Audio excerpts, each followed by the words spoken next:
bahwa Mozart itu dari kecil, dari dia bayi itu sudah peka terhadap bunyi.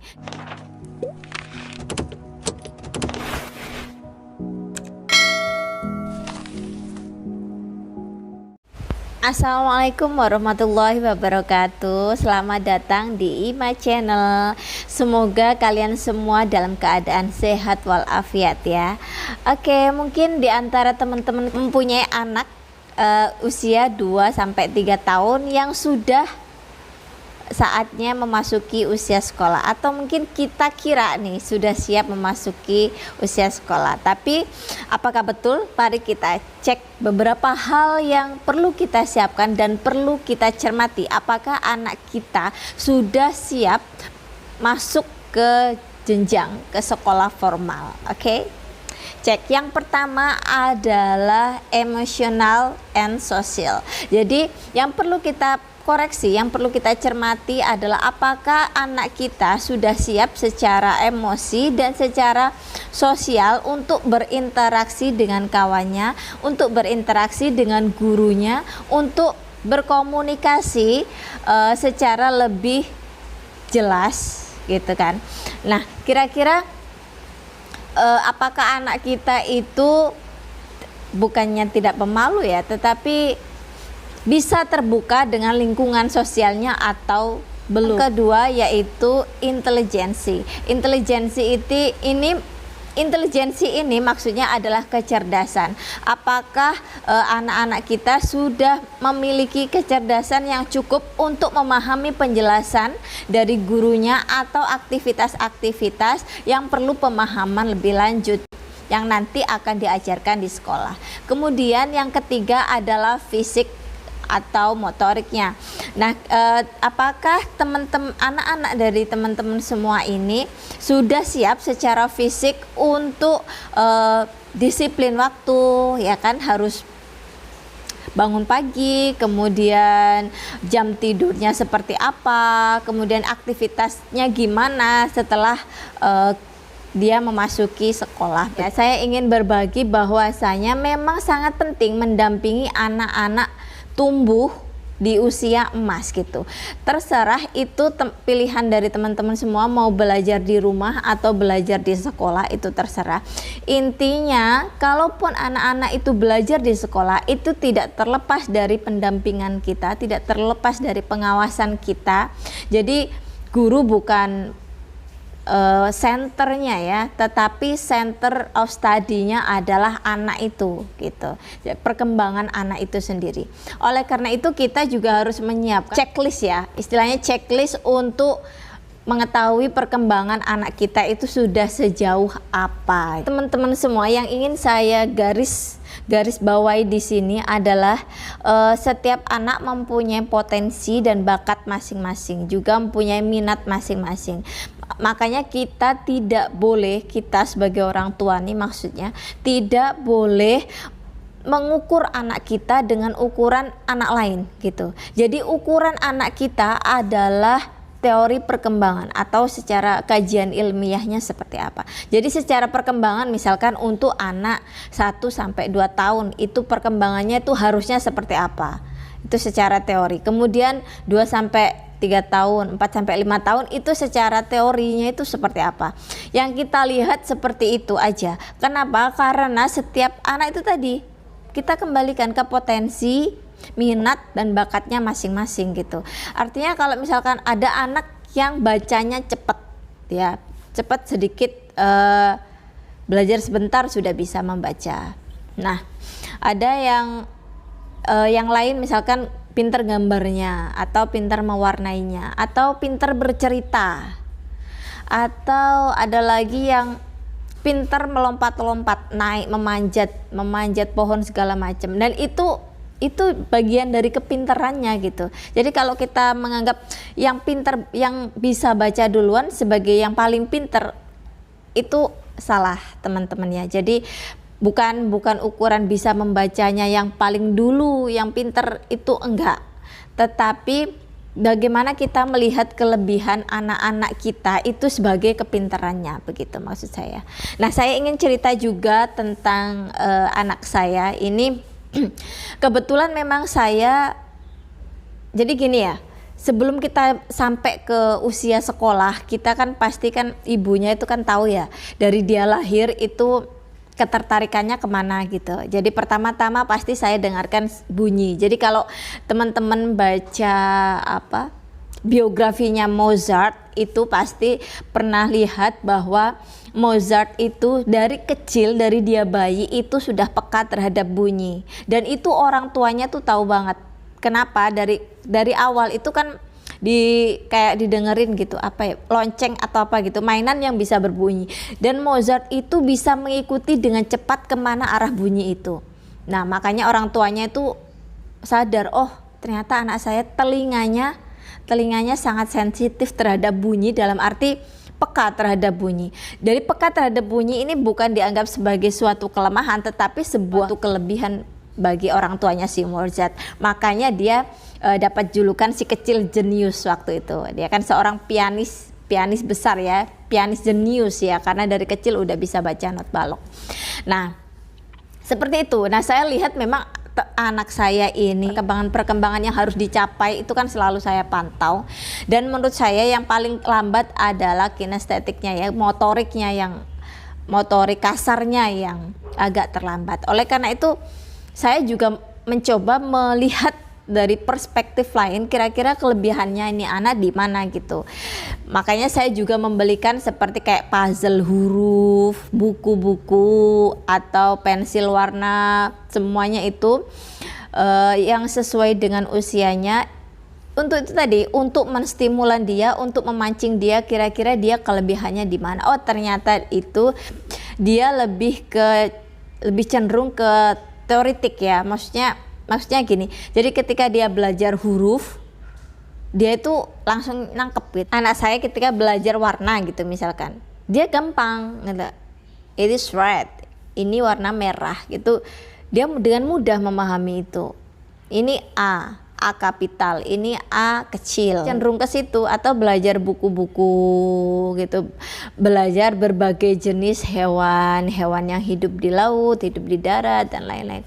Dia lebih tertarik belajar seperti itu waktu itu, dan sekarang juga sih sebenarnya, daripada dia melakukan aktivitas-aktivitas yang ekstrim yang membutuhkan skill motorik kasar yang lebih gitu. Jadi setelah saya menemukan bakatnya di situ, ya sudah, saya semakin fasilitasi dia, semakin ajak dia sebisa mungkin tanpa paksaan, mencoba mendisiplinkan dia ya dengan belajar seperti itu, belajar 1, 2 suku kata. Kemudian ya anak saya memang sudah belajar membaca 2 suku kata gitu kan, abu, ibu gitu, atau baju, meja gitu, dia sudah belajar itu. Tetapi kenapa menurut saya memang kelebihannya di situ gitu. Jadi bukan suatu keharusan anak usia sekian, hampir 4 tahun untuk belajar membaca. Memang bukan suatu keharusan, tetapi karena saya lihat dia tidak merasa terpaksa belajar dan dia enjoy belajar, ya nggak masalah. Menurut saya seperti itu aja, karena itu juga tidak membebani pikirannya, dan dia tetap lebih banyak bermain yang lain daripada dia belajar membaca gitu. Itu bagian dari kesiapan intelektual Sean untuk memasuki usia sekolah. Kemudian terkait kesiapan sosial. Nah, salah satu cara yang saya gunakan untuk anak saya yaitu saya mengajaknya tentu aktivitas keluar rumah. Tapi karena sekarang waktunya pandemi, hal itu mungkin agak susah diwujudkan atau sangat berisiko untuk menerapkan itu gitu. Makanya saya mengajak anak saya untuk belajar mengaji di sebuah pondok yang di situ kelompok kecil, dan memang terbatas, anak-anaknya juga pada bermain di situ, karakternya hampir sama kan gitu. Nah saya ajak untuk anak untuk yuk ngaji gitu, dan nggak ada paksaan ini harus hafal nih, harus sampai sini, yang lain nggak ada sama sekali ke situ. Intinya di situ biar Sean itu atau anak saya itu, maksud saya bisa melatih dirinya secara sosial, interaksi sosial dan komunikasinya dengan seorang guru atau pengajarnya atau tutornya nanti ketika dia sekolah formal gitu. Sudah ngaji, udah belajar ngaji, maka kan dia harus mengejar kemampuan-kemampuan yang diajarkan di kurikulum pondok tersebut. Misalnya nih hafalan hadis, hafalan surah-surah pendek, atau pengenalan huruf hijaiyah. Jadi misalkan mau ngajarin anak doa mau tidur, ya sudah, ketika dia tidur ya mari kita baca doa. Itu sangat efektif sekali buat anak mengejar capaian-capaian itu gitu. Atau misalnya hafalan surah-surah pendek misalkan, Ayan mau main ke kolam gitu. Oke, kita baca sebentar ya surah pendek sebelum kita main air gitu. Oke, kita baca sekali, 2 kali, 3 kali udah hafal itu. Dan begitu juga yang selanjutnya, mungkin dengan tingkat level yang lebih sulit, mungkin perlu effort lebih untuk anak bisa mencapai itu. Kelemahan-kelemahan lain yang bisa kita komunikasikan ke guru. Itu menurut saya penting banget buat parents semua, orang tua. Ketika kita mendaftarkan anak kita ke sekolah atau kita udah menyekolahkan anak, berkomunikasi dengan gurunya, dengan tutornya itu sangat penting. Jadi misalkan begini, karena saya sudah berpengalaman dengan Sean, belajar dengan Sean terlebih dahulu, maka saya kenal betul. Misalkan Sean ini paling susah kalau diajak nulis atau menggambar di atas kertas, itu paling susah saat ini ya, nggak tahu besok ya kan. Dia itu sukanya gambar atau mewarnai itu pada benda konkret gitu. Jadi misalkan pada mainan ini, oke, yang dia warnai itu mainan ini, jadi gambar dari mainan ini itu dia nggak mau warnain gitu, ogah gitu, males-malesan untuk ke situ. Dan yang dia warnai ya bendanya langsung, dia mau mewarnai bendanya langsung gitu. Yang saya baca itu memang salah satu karakteristik dari otak laki-laki ya. Setelah saya baca-baca, itu memang bagian dari karakteristik otak laki-laki, bahwa otak laki-laki itu lebih cenderung ke benda gitu. Jadi dia tuh suka benda-benda untuk sebagai medianya untuk belajar gitu, daripada yang sifatnya lebih abstrak seperti gambar dan lain-lain. Ketiga adalah kesiapan motorik. Jadi kesiapan motorik ini juga meliputi menggenggam, meremas gitu kan, karena motorik ini bukan hanya lompat-lompat, lari-lari gitu, tetapi juga motorik ini ya geraknya ya, artinya geraknya. Jadi gimana anak pegang pensilnya seperti apa, sebagai contoh anak saya itu, makanya saya membiarkan anak saya untuk dia naik-naik atau memanjat pohon selagi dia mau gitu, atau menaiki tangga selagi dia mau dan mampu gitu.